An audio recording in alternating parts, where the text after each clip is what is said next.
senang sekali film ini juga meng-highlight peran perempuan, meng-highlight peran istri, sesuatu yang rasa-rasanya jarang dieksplor kalau kita bicara film yang menggambarkan ketokohan seorang pria atau bapak-bapak gitu ya.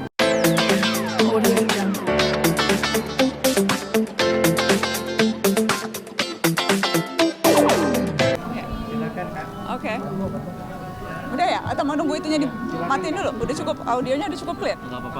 Aman ya? Aman ya? Aman. Ya, senang sekali Mata Najwa bisa terlibat dalam gala premier film Buya Hamka. Kebanggaan buat kami bisa mendukung film ini karena memang salah satu yang kerap Mata Najwa lakukan adalah mengangkat kisah tokoh-tokoh bangsa, belajar dari peristiwa masa lalu.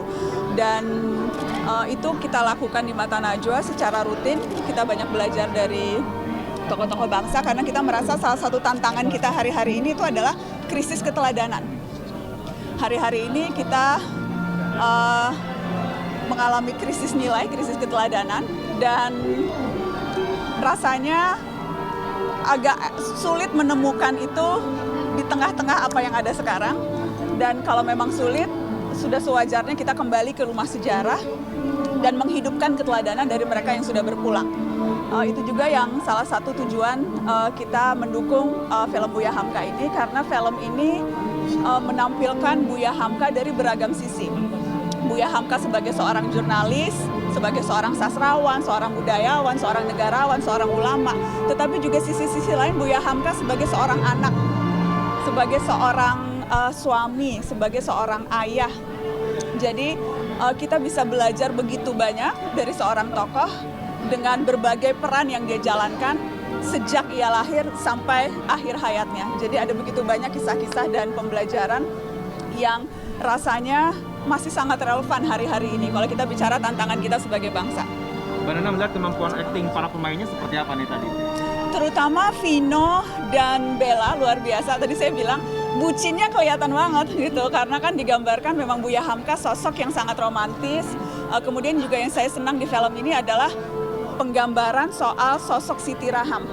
Biasanya kalau film biopik tentang tokoh bangsa itu hanya fokus kepada satu tokohnya saja.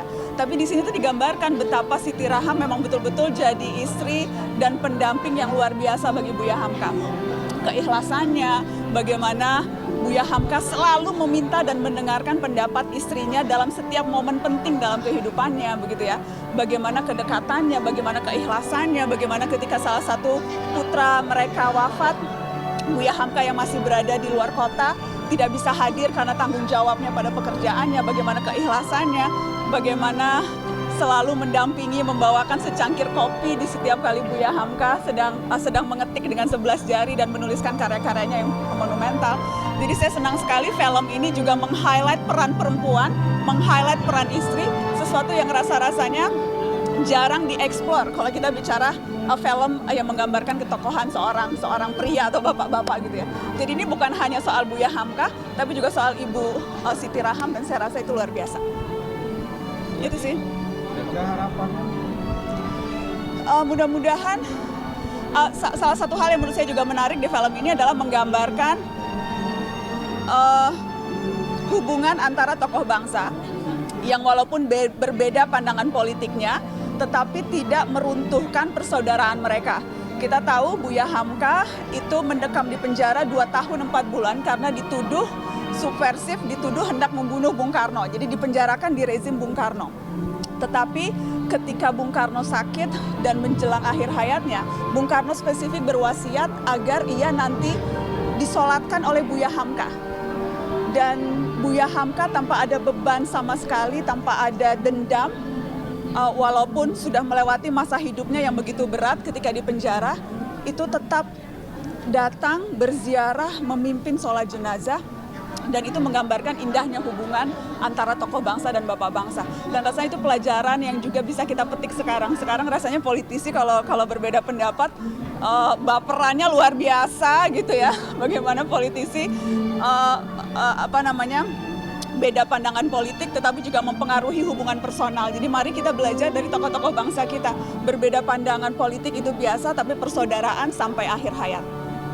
Oke. Itu. Mbak Nana, Thank you. ini cantik banget pakai pinky Terima kasih. Ini baju dari Oscar Lawalata. Boleh ambil satu mana? Boleh, boleh. Wi, Ini Minang ya Mbak? ini rasanya baju kurung ya, baju kurung dari Aska ya, perpaduan baju kurung Aska ya. Yes, oke. Ada yang ingin disampaikan untuk anak muda terkait dengan ini? Saya ingin mengulang apa yang tadi disampaikan oleh Mas Ahmad Fuadi, penulis novel Buya Hamka. Jadi sebetulnya Buya Hamka itu seorang konten kreator sejati menurut Mas Fuadi, karena bahkan sejak tahun 30-an pun ia sudah menulis, mengetik, menyebarkan pemikirannya. Ketika ada radio, ia masuk radio. Ketika ada TV, masuk TV. Jadi ia menggunakan berbagai medium untuk menyebarkan gagasan, menyebarkan pemikirannya begitu. Dan bukan hanya soal mediumnya, tapi bagaimana konsistensi Buya Hamka untuk menyampaikan apa yang dia percaya, menyampaikan idenya, menyampaikan gagasannya dengan beragam cara, lewat novel, kemudian juga lewat tulisan-tulisan laporan ketika ia menjadi wartawan, lewat ceramah-ceramahnya, lewat pidato-pidatonya. Jadi ya kenal mediumnya, tapi yang terpenting pesan yang disampaikan Buya Hamka selalu konsisten. Dan inilah contoh orang yang berintegritas, seia, sekata, seperbuatan. Banyak sekarang yang berceramah, banyak yang berpidato, banyak yang menyampaikan pemikirannya, tetapi tidak sama apa yang disampaikan dengan apa yang dilakukan. Buya Hamka adalah contoh seseorang yang kalau kita katakan itulah integritas. Integritas itu ketika apa yang kamu sampaikan sama dengan apa yang kamu lakukan dan apa yang kamu perbuat. Jadi mari terus belajar dari Buya Hamka. Thank you.